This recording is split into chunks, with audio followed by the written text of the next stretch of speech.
Mes chers amis, quand je mourrai, plantez un saule au cimetière, j'aime son feuillage éploré.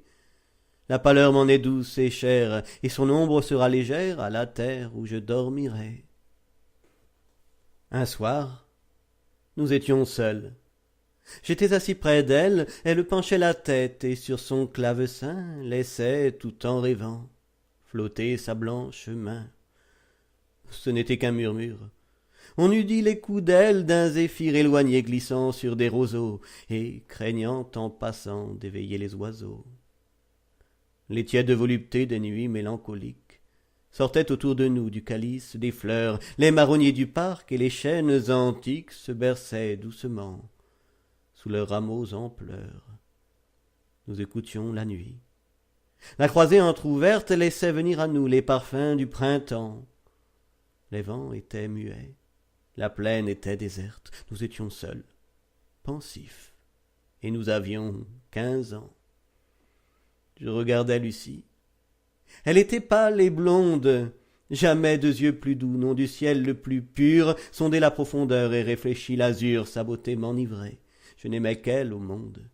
Mais je croyais l'aimer comme on aime une sœur, tout ce qui venait d'elle était plein de pudeur. Nous nous tûmes longtemps. Ma main touchait la sienne.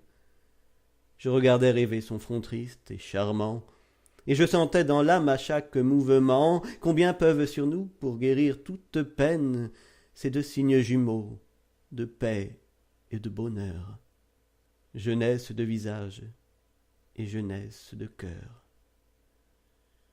La lune se levant dans un ciel sans nuages, d'un long réseau d'argent tout à coup l'inonda, elle vit dans mes yeux resplendir son image, son sourire semblait d'un ange.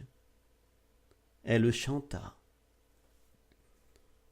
Fille de la douleur, harmonie, harmonie, langue que pour l'amour inventa le génie qui nous vint d'Italie, et qui lui vint des cieux douce langue du cœur, la seule où la pensée, cette vierge craintive et d'une ombre offensée, passe en gardant son voile et sans craindre les yeux, qui sait ce qu'un enfant peut entendre et peut dire, dans tes soupirs divins nés de l'air qu'il respire, triste comme son cœur et doux comme sa voix.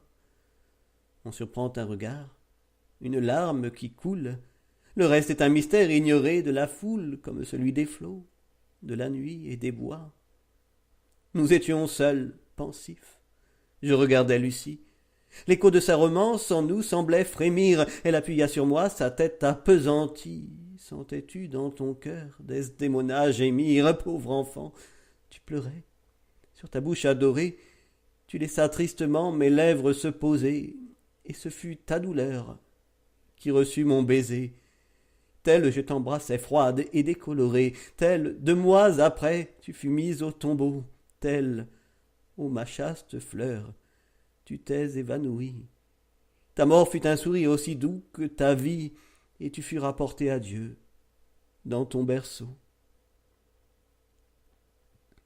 Doux mystère du toit que l'innocence habite, chanson, rêve d'amour, rire, propos d'enfant. Et toi, charme inconnu, dont rien ne se défend, qui fit hésiter Faust au seuil de Marguerite, candeur des premiers jours, qu'êtes-vous devenu? Paix profonde à ton âme, enfant, à ta mémoire, adieu ta blanche main sur le clavier d'ivoire, durant les nuits d'été, ne voltigera plus.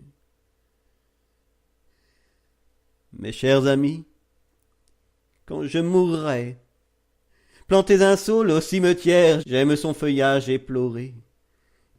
La pâleur m'en est douce et chère, et son ombre sera légère à la terre où je dormirai.